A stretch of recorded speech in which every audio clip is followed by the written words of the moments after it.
right, welcome back to Kivumbi 2017. Thank you so much for staying with us here on KTN News. We continue with our coverage. And remember, this morning, I want to know where you are. Are you at home? What is your situation? What is your status? Like I mentioned earlier when I was coming to work, really the city is still deserted. We want to understand your situation.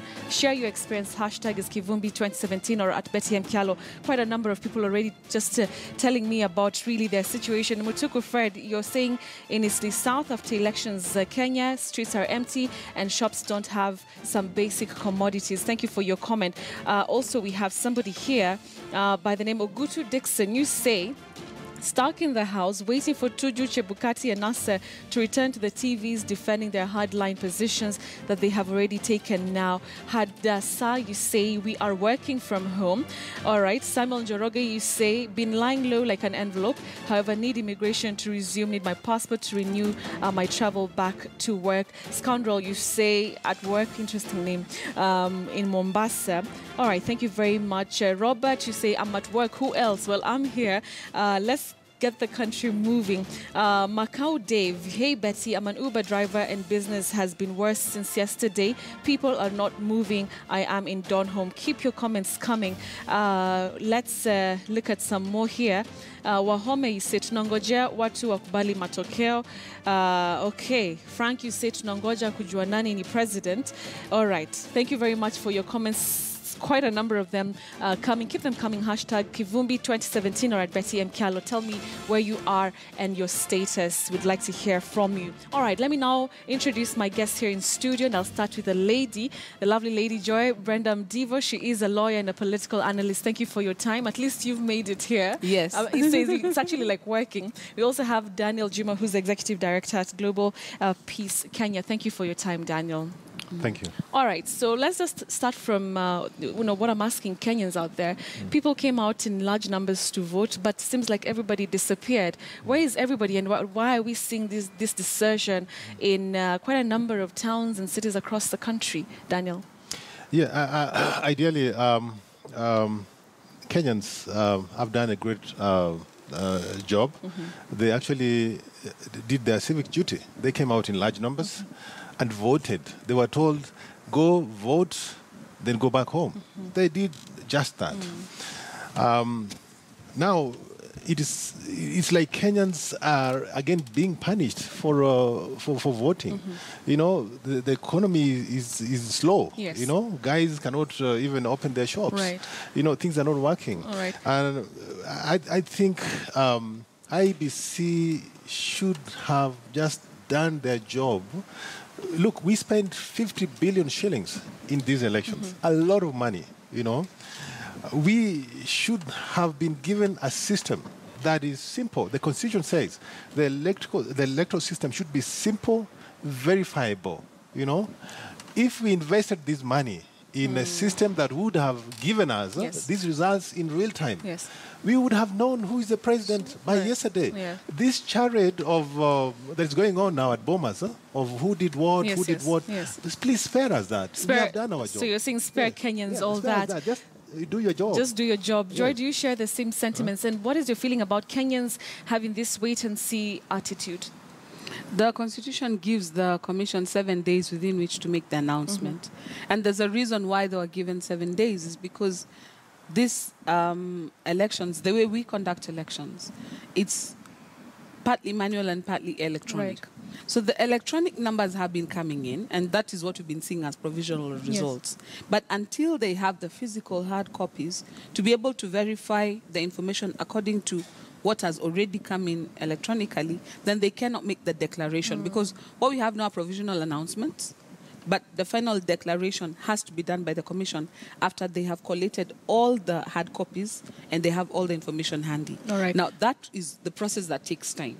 Unfortunately for us, we are not as patient as we ought to be during this season, because we are the ones who've given ourselves this system. What Daniel is talking about is, in fact, that's what we talked about before the break. We should have a system that is totally paperless.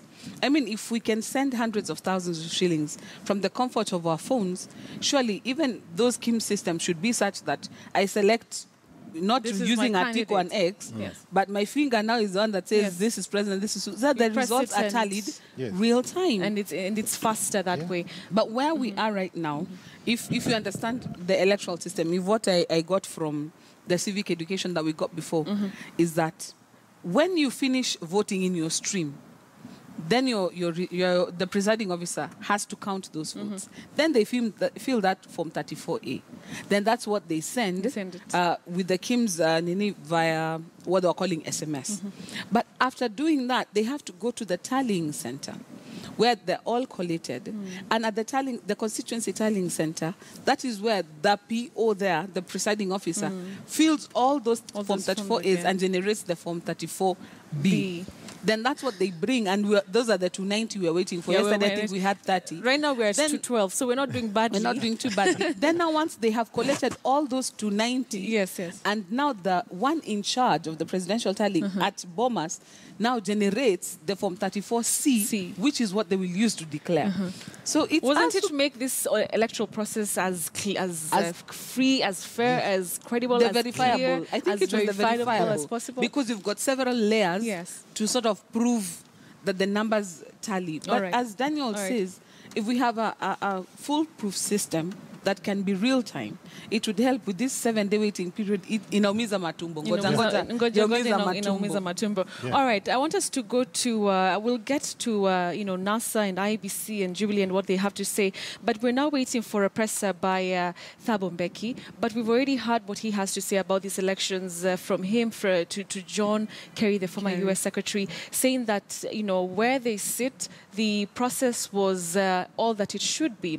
What is your assessment of that? We're waiting for quite a number of election observers to come out and talk about that. How much water do their arguments, do their assessments of this election hold, Daniel? I think it holds a lot of water, but as you know, the observers only observe what they see, and what they saw is what we saw. It was peaceful. The process went on well. People lined up. People voted, and so they can only say what They've see. seen. Okay. But unfortunately, I mean, whatever we are being told, the theories that we're being told of what's happening or who's doing, they can't see. You can't tell them to observe what they're not seeing.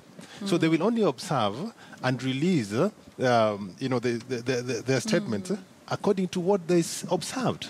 And it's very, very unfortunate. That's why, again, we're talking about a system that is easy, that is simple. Okay. Last year, the McKinney students, and I was, KTN was in McKinney, whereby there's this teacher called Maura. He developed a simple system, a Google system, whereby students were coming in, and they were, once after they've been checked, they were voting. Clicking the candidate, and then it goes straight to the tallying center.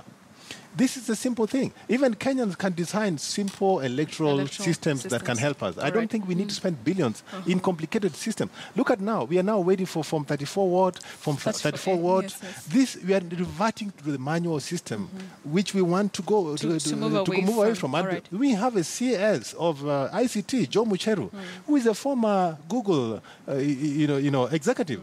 He should have been able to advise IBC, and these IBC people, what do they do for the 5 years? They should even be the innovating spend the 5 years innovating simple systems that can help Kenyans so that we are able to move on. To move on. Yes. All right.